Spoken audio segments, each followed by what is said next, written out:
السلام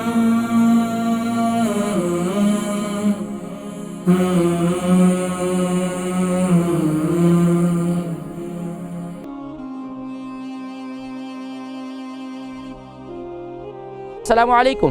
جی وعلیکم السلام ورحمۃ اللہ وبرکاتہ. جی ماشاءاللہ. میرے کون بھائی اور کہاں سے؟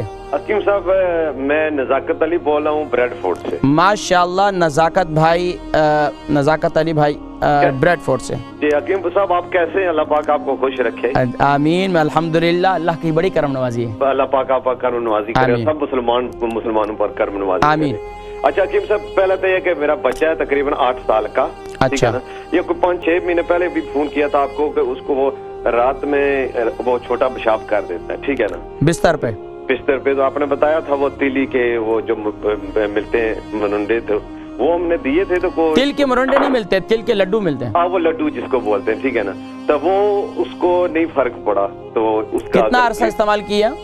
میرا خیال ہے کوئی 3 یا 4 ہفتے کو میں صحیح 3 سے 4 کم سے کم علاج بالغذا. جب بھی میں بتاتا ہوں میں ہمیشہ سے کہا کرتا ہوں علاج بالغذا کا اثر 3 مہینے کے بعد ہوتا ہے. چلو ٹھیک ہے انشاءاللہ. تو پھر وہی شروع کریں، وہی کھلائیں. اچھا اس کے بہترین یہ ہے کہ آپ اس کو کس طریقے سے کھلا رہے تھے مجھے یہ ذرا بتا دیں. اسی طرح مطلب ایک رات کو کھا لیتا تھا، ایک صبح کو کھا لیتا. اچھا اب اس کا طریقہ کار یہ ہے کہ اب تل کے لڈو کو چھوڑیں آپ.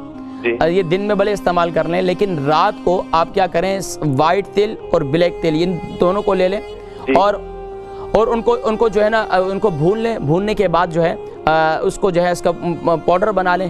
وہ رات کو اس کو دودھ کے ساتھ دیں. مطلب رات کو سونے سے پہلے. لیکن کھا کر فوراً سوئے نہیں.